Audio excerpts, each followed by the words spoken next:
The night had wrapped itself around Pine Creek like a thick blanket. Only the occasional streetlight broke through the darkness, casting long shadows across the empty streets. Most people were tucked away in their homes, lights dimming one by one as midnight approached. But for Officer Tom Mercer, the night was still young.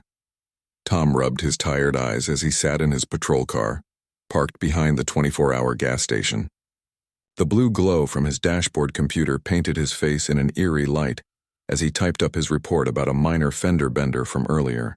The radio crackled with occasional updates from dispatch, mostly quiet. Just how he liked the last hour of his shift to be. 3 more reports to file, then I can head home, he muttered to himself, taking a sip of coffee that had gone cold hours ago. He grimaced at the taste but drank it anyway. 12 years on the force had taught him not to waste caffeine, no matter how bad it tasted. His partner, Officer Lily Chen, was taking her break, probably grabbing something from the vending machine inside the gas station. They'd been working together for almost 4 years now, and Tom couldn't imagine a better partner. While he was the more cautious one, always following protocol to the letter, Lily had sharp instincts that had saved them more than once. The radio crackled again. Unit 17, we have a 1040 at 1478 Oakwood Drive. Neighbor reports strange noises coming from the Abbott property. Possible break-in. Tom reached for the radio. Dispatch, this is Unit 17, we're about 5 minutes out. Responding to the 1040 on Oakwood. Copy that, Unit 17. Just as Tom placed the radio back, Lily emerged from the gas station with a protein bar in hand. Got a call? She asked, noticing Tom starting the engine. Strange noises at the old Abbott house, he replied, pulling out of the parking lot. Probably just some teenagers looking for a spooky place to hang out. Lily buckled her seatbelt. That place has been empty for what, 3 years now? About that.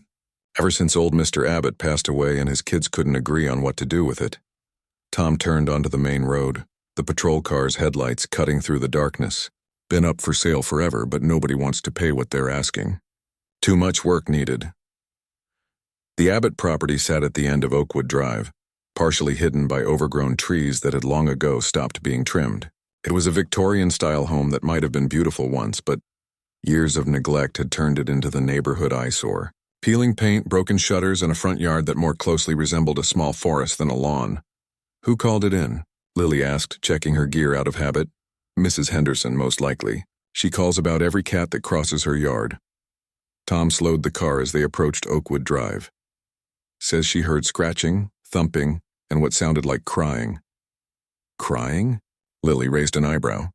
That's new. Probably raccoons. They can sound surprisingly human sometimes. The patrol car's tires crunched on the gravel as they turned onto Oakwood Drive. The street was lined with well-maintained homes, each with neatly trimmed lawns and warm porch lights, all except for the Abbott house at the very end, which stood like a dark, jagged hole in the otherwise perfect neighborhood. I've always wondered why nobody's broken in to strip the copper, Lily mused as they drove slowly down the street. Too many nosy neighbors, Tom replied. Besides, there are easier targets in the industrial district. As they approached the house, Tom cut the headlights and pulled over about 50 feet away. Standard procedure. No need to announce their arrival if someone was actually breaking in. Wait, Lily said suddenly, pointing toward the house. Is that a car in the driveway? Tom squinted through the darkness. She was right. A dark-colored sedan was partially visible behind some overgrown bushes. That's weird. Let's approach carefully. They stepped out of the patrol car quietly, closing the doors with minimal sound. Both officers switched on their flashlights but kept the beams pointed downward to avoid detection. The night air was cool and still, carrying the scent of rain that had fallen earlier. As they walked toward the house, Tom noticed something odd about the driveway. Fresh tire tracks in the mud.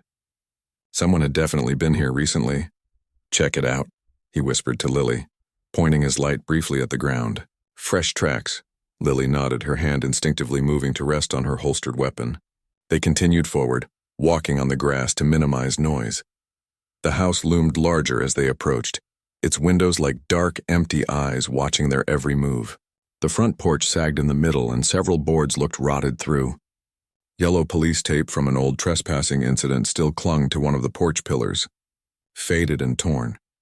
Just as they reached the edge of the property, they heard it, a thump, followed by a scratching sound that seemed to come from inside the house. "You hear that?" Lily whispered. Tom nodded. "Let's check the perimeter first." They split up, Tom taking the left side of the house while Lily took the right. The beam of Tom's flashlight revealed more signs of recent activity. Trampled weeds, a path that hadn't been there during previous checks of the property, and most concerning, a basement window that appeared to have been recently cleaned, unlike the others covered in years of dirt and grime. "Tom," Lily's voice came through his radio barely above a whisper. "Back door's been forced open. Recent damage to the lock." "Meet you there," he replied softly. Tom made his way around to the back of the house where Lily was waiting by a door that hung slightly ajar. The lock had been broken, wood splintered around where it had been forced. "This happened today," Lily said, pointing to the fresh splinters. "Wood hasn't darkened yet." Both officers drew their weapons now, standard procedure for entering what could be an active break-in.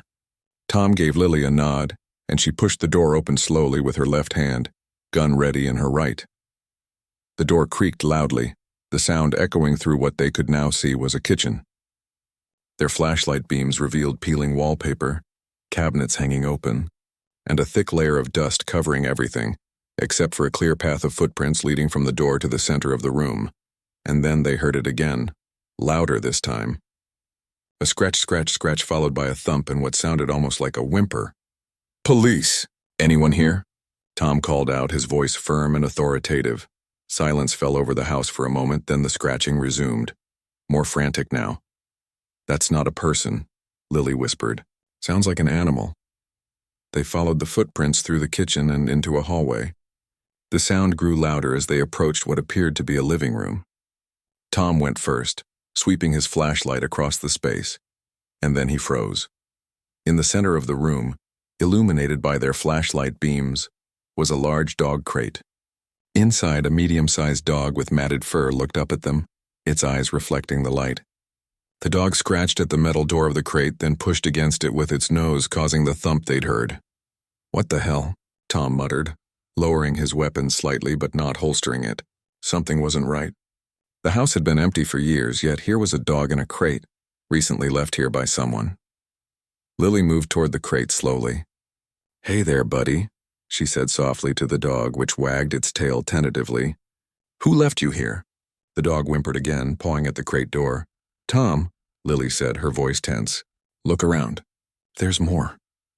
As Tom swept his flashlight across the room, he saw what had caught Lily's attention. More crates lined the walls, some smaller, some larger, and each contained an animal. Cats, more dogs, and even what looked like a couple of exotic birds. This isn't just someone abandoning a pet," Tom said, his mind racing to make sense of the scene. "This looks organized." "We need to call this in," Lily agreed, already reaching for her radio. "And animal control." But before she could make the call, a new sound caught their attention. A car engine starting outside, followed by tires spinning on gravel. "Someone's here." Tom rushed toward the front of the house, Lily close behind him.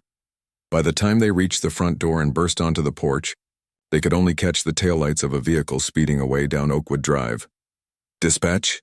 Tom called into his radio, his voice urgent now. "This is Unit 17. We need backup at 1478 Oakwood Drive. We've got multiple animals abandoned in the house and a possible suspect fleeing the scene in a dark-colored sedan, heading east on Oakwood." As they waited for backup, Tom and Lily returned to the animals. Lily found a light switch that surprisingly still worked, casting a dim yellowish glow over the room. "What kind of operation is this?" Tom wondered aloud, looking at the dozen or more animals in crates. Lily was examining a stack of papers she'd found on a dusty side table. "I think we've stumbled onto something bigger than abandoned pets, Tom," she said, her voice serious as she held up what looked like shipping labels and handwritten notes. Tom felt the hairs on the back of his neck stand up. Somehow he knew this quiet night shift had just turned into something much bigger than either of them had expected. And somewhere in the house, beyond the room they were in, another sound began. A low, rumbling growl that didn't sound like any dog or cat they'd ever heard before. Tom froze at the sound of the growl. It wasn't like anything he'd heard before. Deeper than a dog's, with a rumbling quality that seemed to vibrate through the floorboards beneath their feet. What was that? He whispered to Lily, who had also gone completely still. She shook her head slowly, her eyes wide. Not sure, but it didn't sound domestic. The growl came again, louder this time, followed by a heavy thud that shook dust from the ceiling. Whatever was making that noise was big, much bigger than the animals they'd found in the crates. "Backup's still 5 minutes out," Tom said, checking his watch. "Animal control will be longer." Lily looked at the papers in her hand, then back at Tom. "These aren't just shipping labels. They're tracking numbers, dates, weights." "Tom, I think this is some kind of smuggling operation." Exotic animals, Tom's mind raced. If she was right, that growl could belong to something dangerous. Something that had no business being in a suburban house in Pine Creek. "We need to clear the house," he said, his training kicking in. "Make sure there aren't any people still here. Secure any animals and wait for backup." Lily nodded, tucking the papers into her pocket as evidence. "First floor first, then upstairs." "And we stick together," Tom added firmly. "Whatever made that noise, I don't want either of us facing it alone." They moved methodically through the first floor, checking each room with practiced efficiency. The dining room was empty except for a thick layer of dust and some scattered furniture. The living room contained more empty animal crates, some with food and water bowls still inside. A small bathroom off the hallway was untouched, the sink dry and covered in cobwebs. The growl came again as they approached what looked like a study at the back of the house. This time it was followed by the sound of something heavy moving across the floor. Tom gestured for Lily to take the left side of the door, while he took the right. With a silent count of 3, Tom pushed the door open and they both entered. Flashlights and weapons ready. The study was a mess of papers, broken furniture and more animal crates. But these were larger, heavy-duty models designed for transporting bigger animals. Most were empty, their doors hanging open. But one pushed against the far wall was closed, and something inside was moving. "Police!" Tom called out, though he knew whatever was in that crate wouldn't understand. It was protocol, and right now protocol was keeping him grounded. The crate shook as whatever was inside shifted its weight. It was about the size of a large dog crate, but reinforced with metal bands and a serious-looking padlock. Despite the lock, the door rattled in its frame as the creature inside pushed against it. "That's not going to hold much longer," Lily observed, her voice tense. "We need to get out of here and secure the perimeter until animal control arrives." Tom nodded in agreement. But as they backed toward the door, his flashlight beam caught something on the desk. A leather-bound book, open to a page with handwritten notes. "Wait," he said, moving cautiously toward the desk while keeping his eye on the rattling crate. "This might tell us what we're dealing with." He quickly scanned the page, his concern growing with each line. "It's a ledger. Dates, species, prices. Lily, they're bringing in tigers, panthers, venomous snakes. This is major league animal trafficking." Lily joined him at the desk, glancing at the book. "Does it say what's in that crate?" Tom flipped to the most recent entry, dated just 2 days ago. "Juvenile male, approximately 140 pounds, sedated for transport. Species listed as..." His voice trailed off as he read the next word. "What?" Lily prompted. "Lion," Tom said quietly. They brought in a young male lion. As if in response, the creature in the crate let out another growl, louder and more forceful. The crate rocked violently and the metal lock strained against its hasp. "We're leaving. Now." Lily grabbed Tom's arm. "That sedation is obviously wearing off." They backed out of the study quickly, closing the door behind them. Tom immediately got on his radio. "Dispatch, this is Officer Mercer at 1478 Oakwood. We need animal control immediately. We have a potential exotic big cat on the premises. Possibly a lion, plus numerous other animals in crates. Tell backup to set up a perimeter, but do not enter the house until animal specialists arrive." "Copy that, Officer Mercer," the dispatcher replied, sounding slightly stunned. "Animal control has been notified. ETA 15 minutes. Tom turned to Lily. "We need to check upstairs quickly to make sure there's no one else here. Then get out and secure the scene from outside." She nodded, and they moved toward the staircase in the main hallway. The wooden steps creaked under their weight as they climbed, keeping their movements slow and deliberate. The upstairs hallway was dark, with 4 doors leading off it, likely bedrooms and a bathroom in the old house's layout. The first room was empty, just an old bed frame and a dresser with missing drawers. The second was the same, though the closet door was open, revealing stacks of empty crates and shipping materials. "They've been using this place as a way station," Lily whispered as they moved to the third room, bringing animals in, holding them here, then shipping them somewhere else. The third room was different. As Tom pushed the door open, the beam of his flashlight revealed a makeshift office setup, a folding table with a laptop printer and stacks of papers. Unlike the rest of the house, this room looked used and maintained. There was even a small space heater in the corner. "Someone's been working here," Tom said, examining the desk without touching anything. "Recently, too." Lily was looking through a stack of papers on a chair. Invoices, shipping labels, even veterinary records. These guys aren't amateurs. A sudden crash from downstairs made them both jump. It was followed by a splintering sound and a roar that seemed to shake the very walls of the old house. "The crate broke," Tom said, his voice tight. "We need to get out now." They hurried to check the last room, a bathroom empty except for some food wrappers in the trash, then made their way quickly back to the stairs. As they reached the top step, a flash of movement caught Tom's eye through the banister. Something large and tawny was moving through the hallway below. "Stop," he whispered, holding out his arm to block Lily. "It's loose." They froze on the landing, watching as the young lion padded across the hallway below, its muscles rippling under its coat. Even as a juvenile, it was the size of a large dog with paws the size of Tom's hand. It moved with a predator's grace, sniffing the air and letting out a low grumble. "Back up," Tom whispered, slowly. They retreated from the stairs, moving silently back down the hallway. The lion paused at the bottom of the staircase, seeming to sense their presence above. It looked up, its amber eyes catching the light from their flashlights. "The window," Lily mouthed, pointing to the end of the hallway where a large window overlooked the side yard. Tom nodded, and they crept toward it, keeping their movements slow and steady. The lion watched them for a moment, then let out another roar that seemed to vibrate through Tom's chest. It placed one massive paw on the bottom step. "It's coming up," Lily said, her voice barely audible. They reached the window and Tom tried the latch. It was painted shut, stuck after years of neglect. He glanced back. The lion had made it halfway up the stairs, its eyes never leaving them. "Stand back," he whispered to Lily, then slammed the butt of his flashlight against the glass. The window shattered with a crash and cold night air rushed in.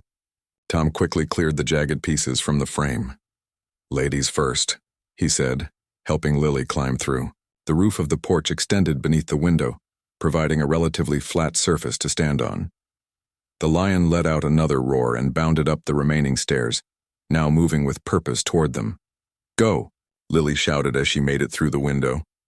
Tom scrambled after her, feeling the brush of air as the lion's paw swiped just inches from his boot. He tumbled onto the porch roof, rolling away from the broken window as the lion's face appeared, teeth bared in a snarl.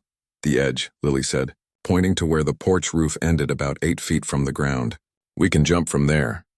They shuffled across the sloped roof, loose shingles sliding under their feet. Behind them, the lion paced at the window, too large to fit through the opening Tom had made but clearly agitated. They reached the edge of the roof just as the sound of sirens filled the air. Red and blue lights flashed at the end of the driveway as the backup units arrived. "Down there," Tom called to the officers emerging from their vehicles, pointing back at the broken window where the lion was still visible. "Big cat loose in the house. Set up a perimeter." The newly arrived officers reacted quickly, some drawing weapons while others began to establish a safe zone around the property. Tom turned to Lily. "Ready to jump?" She nodded, and they lowered themselves to hang from the edge of the roof before dropping the remaining distance to the ground. Tom landed hard, rolling to absorb the impact, while Lily managed a more graceful descent. They jogged away from the house, joining the other officers at a safe distance. "What the hell is going on, Mercer?" asked Sergeant Reynolds, who had just arrived on the scene. Tom caught his breath, looking back at the house where more animal sounds could be heard from inside. "Sarge, you wouldn't believe me if I told you," he said, "but one thing's for sure, we're going to need a bigger animal control van." As if to emphasize his point, the lion's roar echoed through the night, sending a chill down the spines of everyone present. And somewhere deep inside the house, another different sound answered it, a sound that didn't belong in Pine Creek or anywhere in the country. This was just the beginning of something much bigger than a noise complaint, Tom realized. Much bigger indeed. The night had turned into organized chaos. Police cruisers lined Oakwood Drive, their flashing lights painting the trees and houses in alternating red and blue. Neighbors in bathrobes and pajamas gathered at the edge of the police tape, whispering among themselves as they tried to make sense of what was happening at the old Abbott house. Tom stood with Sergeant Reynolds and Lily near the command post they'd set up in a neighbor's driveway. A rough map of the house had been drawn on a portable whiteboard, with X marks showing where they'd spotted animals. "So let me get this straight," Sergeant Reynolds said, rubbing his temples. "You responded to a noise complaint and found a house full of exotic animals, including a lion that's now loose inside?" "That's the short version," Tom nodded. "But there's more. We found paperwork indicating this is part of a larger smuggling operation, and before we had to evacuate, we heard another animal that sounded different from the lion." Lily pulled out her phone and showed Reynolds the photos she'd managed to take of the ledger. "Based on these entries, they've moved dozens of exotic animals through this house in the past 3 months." Reynolds studied the photos, his frown deepening. "This isn't just animal control territory anymore. We're looking at federal charges for wildlife trafficking." A new vehicle pulled up, a large van with county animal control emblazoned on its side. 2 people in khaki uniforms got out, looking surprisingly calm given the situation. "That's Dr. Wilson," Reynolds said, motioning to the tall woman with short gray hair who approached them. "County's lead wildlife veterinarian." Dr. Wilson shook hands with each of them. "Sergeant Reynolds filled me in on the way over. You've got a juvenile lion loose in the house? And possibly other exotic animals," Tom added. "We heard something else in there, something that didn't sound like any animal I'm familiar with." Dr. Wilson nodded, unsurprised. "These trafficking operations rarely specialize in just one species. They bring in whatever will fetch the highest price." She turned to her colleague, a younger man who was unloading equipment from the van. "Pete, let's prep the tranquilizer rifles. We'll need the higher dosage darts for big cats." Reynolds pulled Tom and Lily aside. "I've called in the FBI's Wildlife Trafficking Task Force. They're sending agents, but they won't be here until morning. In the meantime, we need to secure that scene and make sure nothing else escapes from the house." Tom glanced back at the Abbott house, which now sat dark and seemingly peaceful in the night. "The lion was upstairs when we left, but who knows where it is now? And we only checked a portion of the house. There's still the basement and a few rooms we never got to." Reynolds considered this. "Dr. Wilson's team will handle the animals. I want you two to brief each arriving unit and help establish a tight perimeter. We're treating this house like it contains armed suspects. No one goes in without proper authorization and equipment." As Reynolds walked away to coordinate with other officers, Lily nudged Tom. "Look at the second-floor window," she whispered. Tom turned to see the silhouette of the lion pacing back and forth past the window, occasionally pausing as if to observe the commotion outside. "It knows we're here," Tom said quietly. "They're smarter than people give them credit for," Dr. Wilson commented, having overheard them. She was now holding what looked like a rifle, but was actually a tranquilizer gun. "That's what makes this job challenging. We're not just dealing with strength and teeth. We're dealing with intelligent predators." Over the next hour, more units arrived, including the SWAT team, which set up powerful spotlights to illuminate the house from all angles. Dr. Wilson and her team prepared their equipment while reviewing the house layout with Tom and Lily. "The priority is public safety. Then the animals," Dr. Wilson explained. "These creatures didn't ask to be smuggled. They're victims too." Just as they were finalizing their entry plan, an officer ran up to them. "Sarge, we've got movement at the back of the house. Someone's trying to enter through a basement window." Reynolds immediately ordered several officers to the back of the property. Tom and Lily followed, drawing their weapons as they rounded the corner of the house. In the beam of their flashlights, they caught sight of a figure halfway through a small basement window. The person froze when the lights hit them, then tried to scramble back out. "Police! Don't move!" Tom shouted, advancing quickly. The figure, a man in dark clothing, emerged from the window with his hands up. "Don't shoot. I'm just trying to get my property." 2 officers moved in to handcuff the man while Tom kept his weapon trained on him. Once the man was secured, Tom holstered his gun and took a closer look at their suspect. He was in his 30s, with a nervous demeanor and expensive-looking clothes now covered in dirt from the window. "This is all a misunderstanding," the man said quickly. "I'm just retrieving some things I left here." "In an abandoned house in the middle of the night?" Lily asked skeptically. While there's a lion roaming around inside? The color drained from the man's face. The lion got loose? Oh, no, no, no. Reynolds joined them, looking at the suspect with narrowed eyes. I'm Sergeant Reynolds. And you are? David Wheeler, the man replied, trying to compose himself. I'm a collector. I have permission to use this house for storage. Storage of illegal exotic animals? Tom asked. Wheeler's eyes darted nervously between the officers. I want a lawyer. You'll get one, Reynolds assured him, then nodded to the officers holding Wheeler. Take him to the station. Full booking procedure. As they led Wheeler away, Tom turned to Reynolds. He might not be alone. There could be others inside trying to remove evidence, or animals. Reynolds nodded grimly. SWAT's ready to enter. Dr. Wilson's team will go in with them. You two stay out here. You've done enough for one night.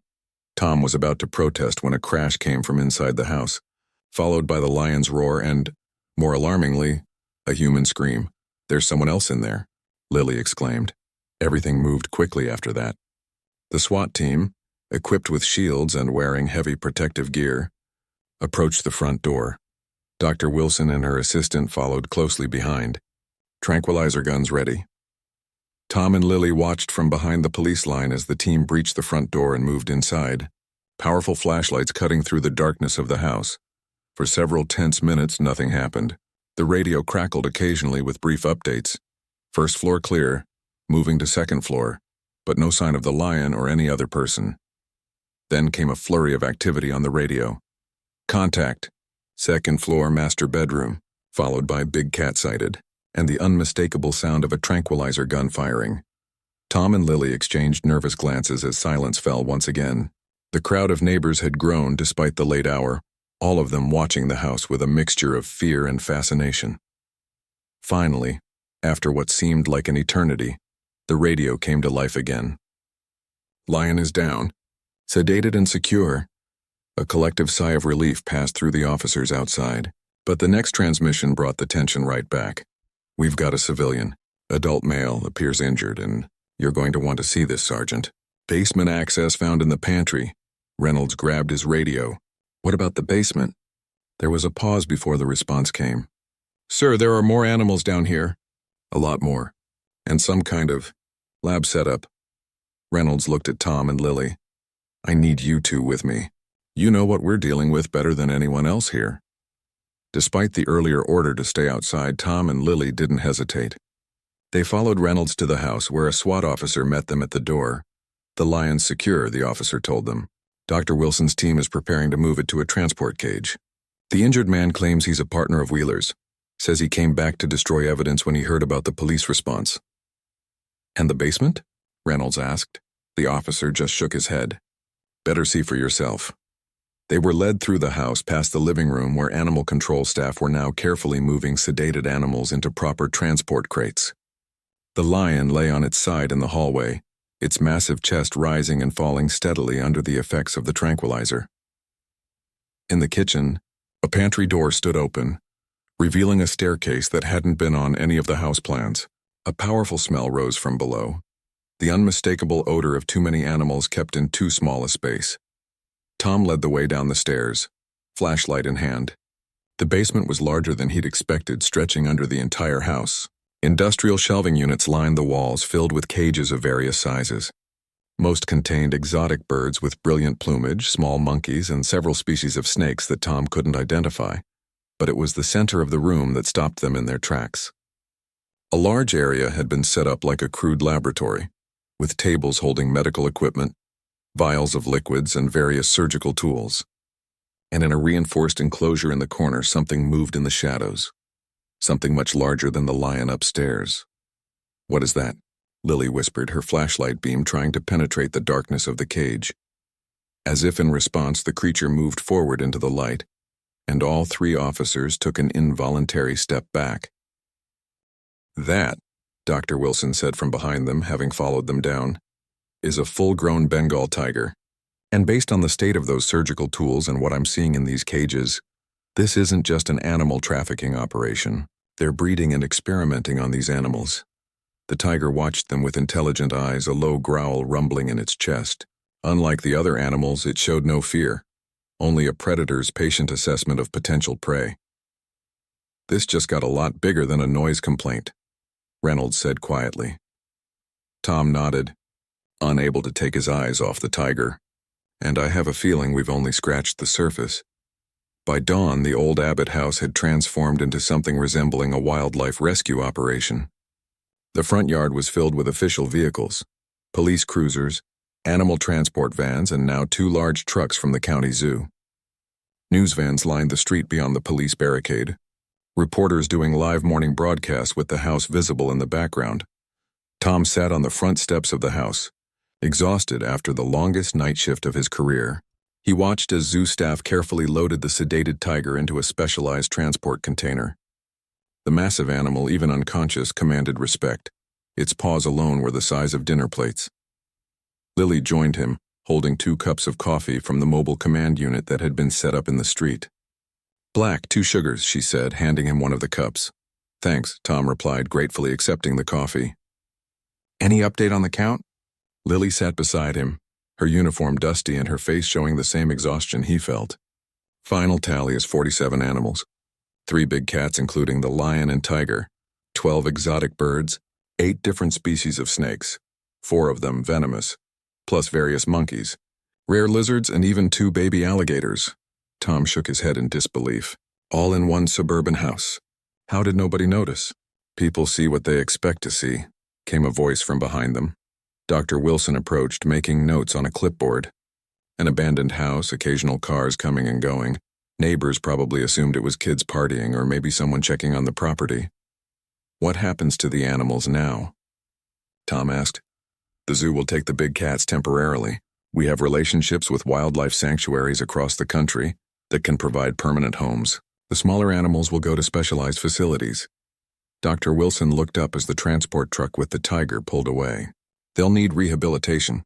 Many show signs of improper care and handling." Inside the house, forensic teams were documenting everything. The FBI's Wildlife Trafficking Task Force had arrived an hour earlier, 4 agents in windbreakers who had immediately taken charge of the crime scene and the questioning of the 2 suspects. Reynolds emerged from the house, looking grim as he approached them. "The FBI wants to see you 2.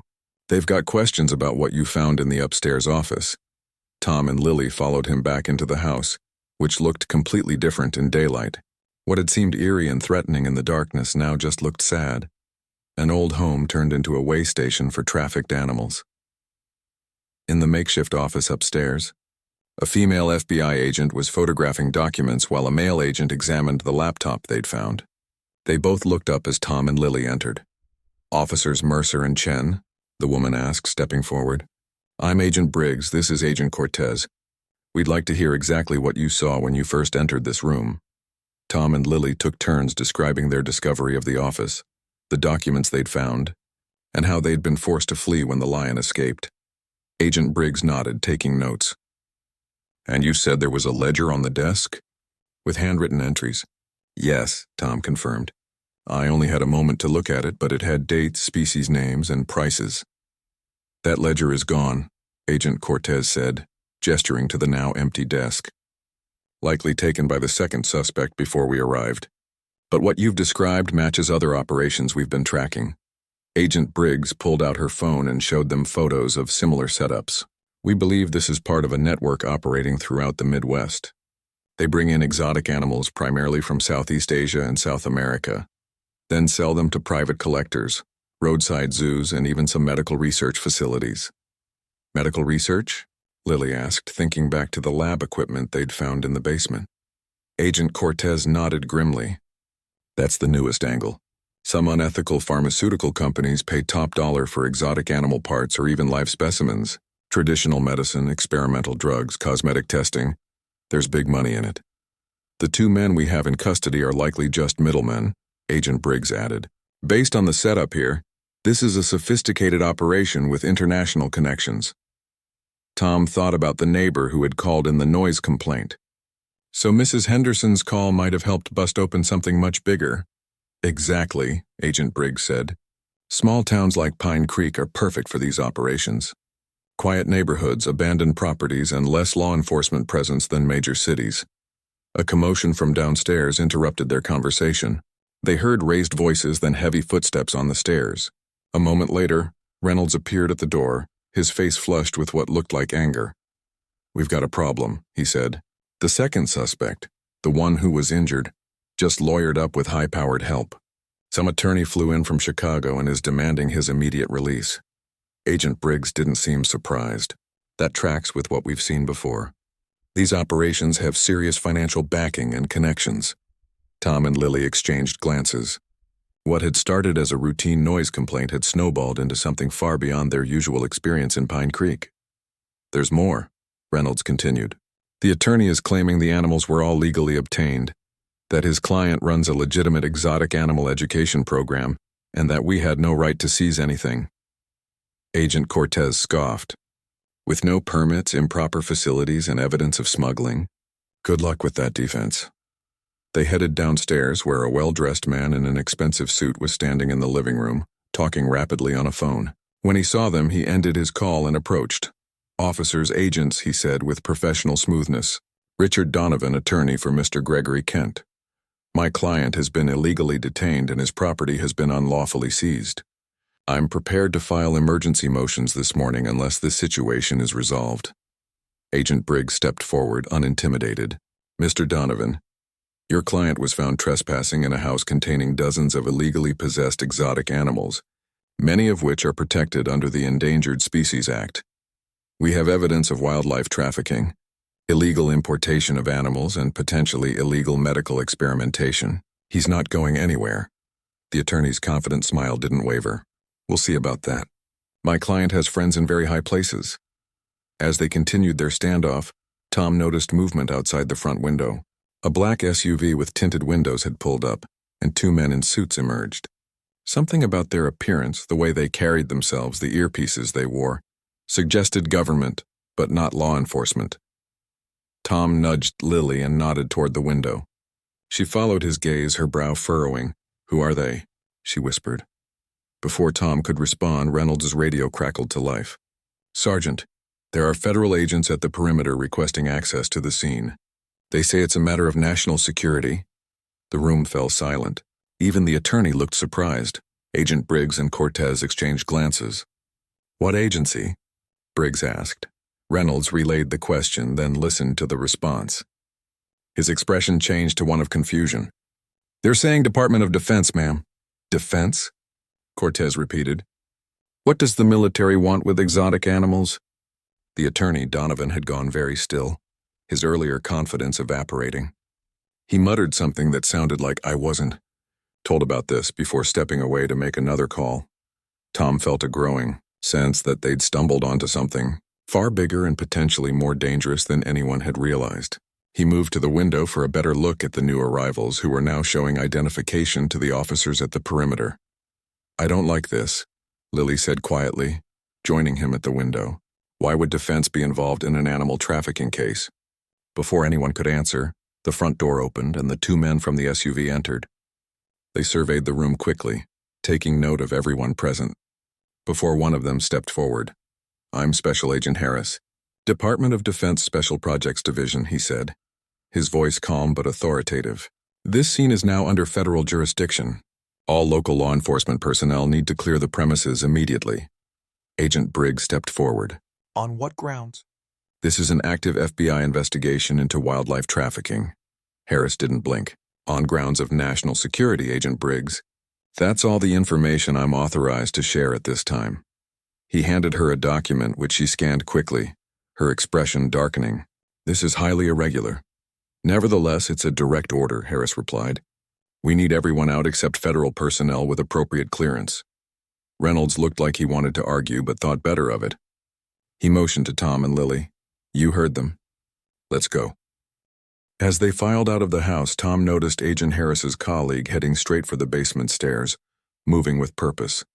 Outside, more black SUVs had arrived and people in hazmat suits were unloading equipment.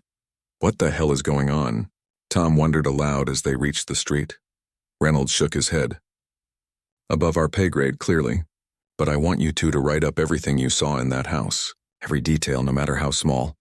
The attorney, Donovan, rushed past them looking shaken, his phone clutched tightly in his hand. He got into a waiting car without speaking to anyone. Something scared him off, Lily observed. Tom watched as the house was quickly secured by the new federal agents, a perimeter being established that pushed back even the FBI agents. Whatever's happening, I don't think we've heard the last of this case. Reynolds put a hand on each of their shoulders. You two did good work tonight. Go home, get some rest. That's an order. As they walked to their patrol car, Tom took one last look at the old Abbott house, a property he'd driven past hundreds of times without a second thought. It just went to show that you never really knew what was happening behind closed doors. You think we'll ever find out what this was really about? Lily asked as they got into the car. Tom started the engine, watching as another convoy of unmarked vehicles turned onto Oakwood Drive. I don't know, but something tells me the strange noises at the Abbott house were just the beginning of a much stranger story. 3 months had passed since the night at the Abbott house. Spring had arrived in Pine Creek, bringing new leaves to the trees and flowers to the gardens along Oakwood Drive. The old Victorian house still stood at the end of the street, but it was now surrounded by a high fence with government warning signs about trespassing on federal property. Tom sat in his patrol car across the street, sipping coffee and watching as another unmarked van entered through the property's newly installed security gate. Whatever was happening inside, it continued day and night. Lights visible in the windows, personnel coming and going, equipment being delivered. His radio crackled. Unit 17, what's your status? He picked up the handset. Just finishing my coffee, dispatch. Heading back to patrol downtown. Copy that, Unit 17. Tom took one last look at the house before pulling away. The case had changed him in ways he was still trying to understand. He'd seen things that night that most small-town cops never encounter in their entire careers. He drove to the Pine Creek Diner, where he was meeting Lily for lunch. Since that night, their partnership had evolved into a close friendship. They'd been through something extraordinary together, something that created a bond that was hard to explain to others. The bell jingled as he entered the diner. Lily was already in their usual booth by the window, 2 glasses of water on the table. She wasn't alone. Dr. Wilson, the wildlife veterinarian, sat across from her, looking much more relaxed than the last time Tom had seen her. There he is, Lily said with a smile as Tom slid into the booth beside her. Right on time. Doc, Tom nodded to Dr. Wilson. Didn't know you'd be joining us. Dr. Wilson smiled. Just passing through town. Thought I'd check in on my favorite officers. A waitress came by and they ordered sandwiches and coffee. Once she left, Dr. Wilson leaned forward, her expression becoming more serious. I wanted to update you both in person. The animals from the Abbott house, they're all doing well. The tiger has been moved to a sanctuary in Colorado. The lion is thriving at a reserve in Texas. That's good to hear, Tom said. After everything they went through, they deserve some peace. Dr. Wilson nodded, then glanced around to make sure no one was listening. That's not the only reason I'm here. I've been consulting with some colleagues at the National Zoo about certain unusual characteristics we observed in some of the animals. Tom and Lily exchanged glances. Since that night, they'd filed their reports and been debriefed by both the FBI and Department of Defense officials. They'd signed non-disclosure agreements and been firmly told that the case was closed. But questions remained. What kind of characteristics? Lily asked quietly. Dr. Wilson took a sip of her water before answering. Genetic anomalies, particularly in the tiger and several of the snakes. The kind that don't occur naturally. You're saying they were experimenting on the animals, Tom said. It wasn't a question. Not just experimenting, Dr. Wilson replied. Based on what we've found, they were splicing genes, creating hybrids. The tiger had genetic markers that match no known subspecies, and some of the snakes showed venom compounds we've never seen before. The waitress returned with their food and they fell silent until she left again. Why? Lily asked once they were alone. What's the point of creating new types of animals? Dr. Wilson cut her sandwich in half before answering. The official line is pharmaceutical research, new compounds for medicine. But off the record, there's talk of bioweapons development. The word hung in the air between them. Bioweapons. Suddenly, the Department of Defense's involvement made more sense. That explains the federal takeover, Tom said, his appetite diminishing. But why Pine Creek? Why here? Small town, minimal oversight, abandoned property with a basement large enough for labs. Dr. Wilson shrugged. Perfect cover. Who'd suspect a sleepy town like this? They ate in silence for a few minutes, each lost in their own thoughts. Outside, life in Pine Creek continued as it always had. People shopping, kids riding bikes, elderly couples walking their dogs. None of them aware of what had been happening right in their midst. "There's something else," Dr. Wilson said finally. "Wheeler and Kent, the two suspects you apprehended. All charges against them were dropped last month." Quietly, with sealed records, Lily nearly choked on her coffee. What? How is that possible? "We caught them red-handed. National security," Dr. Wilson said simply. "Whatever they were involved in, someone higher up decided it was more important to keep it quiet than to prosecute." Tom thought back to the attorney's words that morning about his client having friends in very high places. He hadn't been bluffing after all, so they just walk free? He asked, unable to keep the frustration from his voice. Dr. Wilson's expression softened. "I understand how you feel, but there's more going on than we know. The wildlife trafficking charges were dropped, yes. But from what my contacts tell me, Wheeler and Kent aren't exactly free men right now." "Meaning?" Lily prompted. "Meaning they're cooperating with federal authorities. Extensively, in exchange for avoiding prison time." The bell over the diner door jingled again. Tom glanced up out of habit and froze. Two men in dark suits had entered. They weren't local. Their clothes were too expensive, their posture too alert. One of them looked directly at their table before saying something to his partner. "Don't look now," Tom murmured. "But I think we have company." Dr. Wilson didn't turn around. "That's my cue to leave. I've already said more than I should." She pulled out some cash for her meal and slid it across the table. "Be careful. This case isn't as closed as they want you to believe." She stood up, nodded politely to the suited men as she passed them, and left the diner. The men watched her go, then took a booth on the opposite side of the restaurant. "Are they following her? Or us?" Lily wondered quietly. "Both, probably," Tom replied, trying to act natural as he continued eating. "Ever since that night, I've noticed unmarked cars on my street. My phone makes weird noises sometimes during calls." Lily nodded. "My email was hacked last month. IT said it was unusually sophisticated for a random attack." They finished their meals under the watchful eyes of the suited men. As they paid and prepared to leave, Tom made a decision. "We should go see Mrs. Henderson," he said as they stepped outside into the spring sunshine. Lily raised an eyebrow. "The neighbor who called in the noise complaint?" "Why, because everything started with her. And I've been thinking, the Abbott house had been abandoned for years. Why did she suddenly hear noises that night? What was different?" Understanding dawned on Lily's face.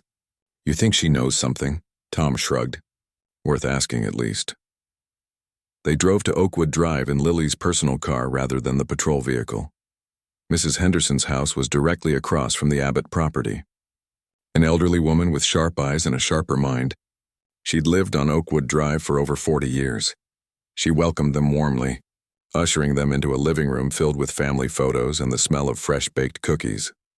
"I was wondering when you two would come back," she said, pouring them tea from a floral pot. "I've been watching that house, you know. All those government types coming and going. Very interesting." "That's actually why we're here, Mrs. Henderson," Tom said. "We wanted to ask about the night you called in the noise complaint. What made you call that particular night?" Mrs. Henderson settled into her armchair, teacup balanced perfectly on her knee.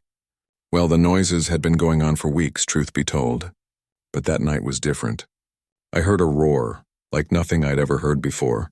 And I've been to the zoo, so I know what a lion sounds like. This was something else." Tom and Lily exchanged glances. "Something else how?" Lily asked. The elderly woman leaned forward slightly. "It sounded wrong. Like a lion, yes, but mixed with something else. Something that made my skin crawl." She pointed to a window that faced the Abbott house. "And there was light coming from the basement windows that night. Strange colored light. Blue, then green, then a purple I've never seen before or since." She sipped her tea calmly, as if discussing unusual weather rather than potential government experiments. "Have you told anyone else about this?" Tom asked. Mrs. Henderson smiled, not the smile of a sweet old lady, but the knowing smile of someone who understood exactly how the world worked. Two men in nice suits came by the next day. Asked a lot of questions, suggested it would be best if I forgot what I'd seen and heard. "And did you?" Lily asked. "Pretended to," Mrs. Henderson replied. "Sometimes people underestimate old women. We see things. We remember things. She set down her teacup. Like how that same strange light is back in the basement windows every third Tuesday of the month. Like how sometimes, very late at night, I still hear sounds that shouldn't exist in nature. Tom felt a chill despite the warm tea and sunshine. Mrs. Henderson, if you're still seeing unusual activity, it might be best not to watch too closely. The elderly woman's smile never wavered. Officer Mercer, I've lived across from that house for 43 years. Whatever they're doing in there, they don't scare me nearly as much as I should scare them. Knowledge is power, after all. As they left Mrs. Henderson's house a short while later, Tom noticed a dark car parked further down the street. The same men from the diner watching. What do we do now? Lily asked quietly as they got into her car. Tom looked across the street at the Abbott house, now transformed into something unknown. A government facility hiding in plain sight in their small town. We keep our eyes open, he said finally. We do our jobs, and we remember what happened that night, because someone needs to know the truth, even if it never comes out. As they drove away from Oakwood Drive, Tom glanced in the side mirror. Mrs. Henderson stood at her window watching them go. Behind her house, the sun was setting, casting long shadows across the street and bathing the old Abbott house in golden light. A beautiful facade hiding whatever secrets waited inside.